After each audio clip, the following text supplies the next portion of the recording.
দ্বিতীয় সেমিস্টারে মেজর এবং মাইনর কোর্সের পাশাপাশি আমাদের আরও একটি কোর্সের পরীক্ষা দিতে হবে, সেটা হচ্ছে বিএসসি। আর এই বিএসসি কোর্সের একটাই সিলেবাস যেটা প্রত্যেকটা ছাত্রছাত্রীদের পড়তে হচ্ছে, সেটা হচ্ছে এনভায়রনমেন্টাল স্টাডিজ বা পরিবেশবিদ্যা। আর এই সাবজেক্টটির কোশ্চেন প্যাটার্ন, নম্বর বিভাজন, আমাদের প্রশ্নপত্রটি কোন ভাষায় থাকবে, পাস নম্বর কত, পরীক্ষাটা কত সময় ধরে হবে, এই ডিটেলসগুলো আজকের এই ভিডিওটিতে তোমাদের সামনে শেয়ার করব। আর পরীক্ষার সামনে এই সমস্ত বিষয়গুলি কিন্তু জেনে নেওয়া অত্যন্ত প্রয়োজন। শুরু করছি আমাদের আজকের এই স্পেশাল ভিডিওটি। নমস্কার, আমি বাপি বিশ্বাস, তোমাদের সকলকে স্বাগত জানাই স্টাডি কেয়ার WB ইউটিউব চ্যানেলে।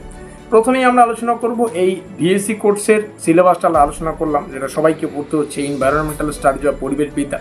একটা হিউজ সিলেবাস রয়েছে, আর এই সিলেবাসটাতে এখন আমরা আলোচনা করতে পারবো না। যারা পেইড নোটস নিয়েছো তারা জানো, পড়েছো, এবং যারা ইতিমধ্যেই পড়ে এসেছো পুরো সেমিস্টার জুড়ে। তো প্রথমে আমরা কোশ্চেন প্যাটার্নটাকে জেনে নেব। দেখো, এখানে এই বিএসসি কোর্সের টোটাল 50-এর মধ্যে পরীক্ষা হবে। আর এই 50-এর মধ্যে 35 নম্বরের লিখিত পরীক্ষা হচ্ছে, যেটা আমরা অ্যাটেন্ড করতে হবে। আমাদের 10 নম্বরের থাকে ইন্টারনাল অ্যাসাইনমেন্ট এবং 5 নম্বরের থাকে আমাদের কি বললাম অ্যাটেন্ডেন্স। তাহলে টোটাল কিন্তু 50-এর মধ্যে পরীক্ষা।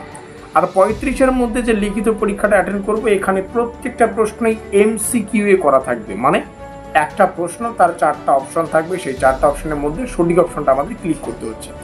এবং এই বিএসসি কোর্সের যেটা পরীক্ষা, সেটা কিন্তু OMR শিটে হবে। মানে ওই গোল গোল করে যে OMR শিট হয়, তোমরা প্রথম সেমিস্টারে সম্ভবত MDC কোর্সগুলো করেছো, সেই OMR শিটে কিন্তু তোমাদের পরীক্ষা হচ্ছে। এই প্রশ্নপত্রের ভাষা স্পেশালি বাংলাকেই বেশি প্রাধান্য দেওয়া উচিত আমার মনে হয়। আর ইংলিশ হলে তো ইংলিশেই হবে সম্ভবত। এটা আমাদের পরিবেশবিদ্যা, তো এখানে সম্ভবত প্রশ্নপত্রগুলো বাংলাতেই করা হবে, এটা সূত্রের খবর। আর সময়সীমা আমাদের 1.5 ঘন্টা। এই সমস্ত বিষয় পরীক্ষার সামনে তোমাদের সামনে শেয়ার করলাম এই কারণে, যাতে পরীক্ষা হলে গিয়ে তোমাদের কোনো অসুবিধা না হয় এবং আগে থেকেই তোমরা বিষয়গুলোকে সেভাবেই বুঝে শুনে তোমরা পরীক্ষা অ্যাটেন্ড করতে পারো। এই হচ্ছে বিস্তারিত তথ্য ভিডিও মারফত তোমাদের শেয়ার করলাম। ভিডিওটি ভালো লাগলে লাইক করে দিও, বন্ধুদের কাছে শেয়ার করে দিও।